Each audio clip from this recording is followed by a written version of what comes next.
In this video, we are going over 5 mistakes soccer players make with their attitude.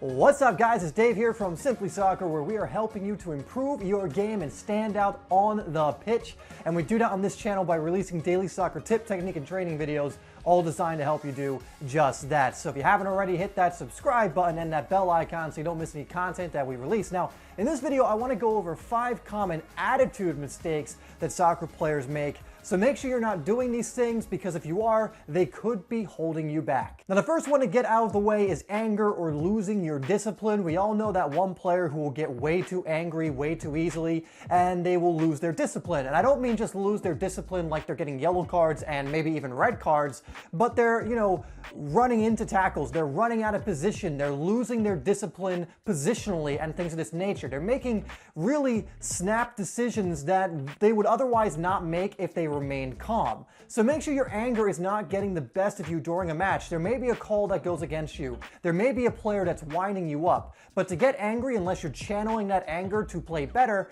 isn't really going to help you. So remain calm. Don't get angry so easily, because it may end up with you getting sent off or making a very poor decision. Second one, and probably one of the most common ones I see, is frustration. I see players who get frustrated way too easily. And the problem with this is because they get frustrated, they don't bounce back. They'll make a mistake and they'll get so frustrated with themselves, or they'll get frustrated with teammates, that they will take themselves out of the game and then have a very poor game. If you make a mistake, it's okay to be frustrated with yourself for like a second, but you need to get over it after that, because you need to, get right back into the game and make sure that you put in a good performance. Okay, so number 3 is one that's not only going to affect you in the short term, but it's going to be something that prevents you from growing in the long term, and it's thinking you know it all. If you are a player who's uncoachable, you will never make it to the really high levels of the game, or at least if you do, you won't be able to remain there for long. There are many players who think they know it all, who think they're better than every other player, and so they don't become learners.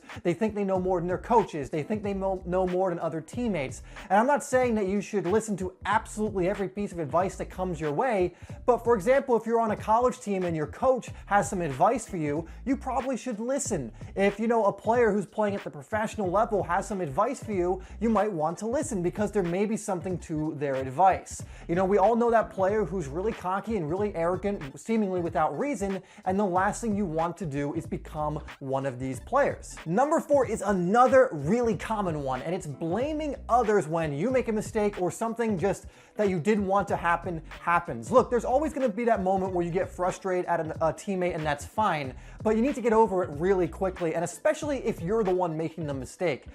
I played with so many players like this. I myself used to be like this, where I would blame other players for my own mistake. Like, I lost the ball and it was their fault for some reason. If you're blaming others for your own mistakes, or you're blaming others because you're not in a certain position or where you want to be, you're never going to get to the point where you start improving yourself and getting better, so that you stop making those mistakes. And the last one I want to cover is laziness. Now, this is one of the hardest ones to cure, because if you're lazy, there really isn't much you're going to be doing. You can't really do any of the other stuff I'm going over if you're just a lazy player.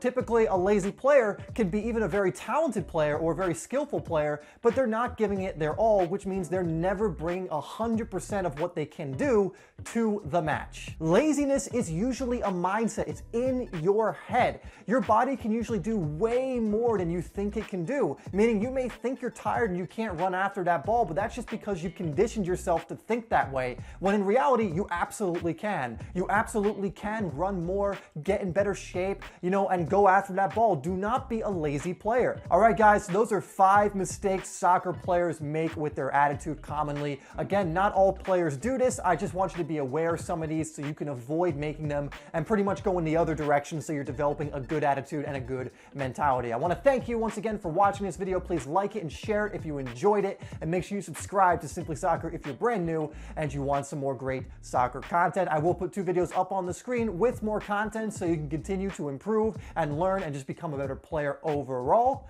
And I will see you in the next video.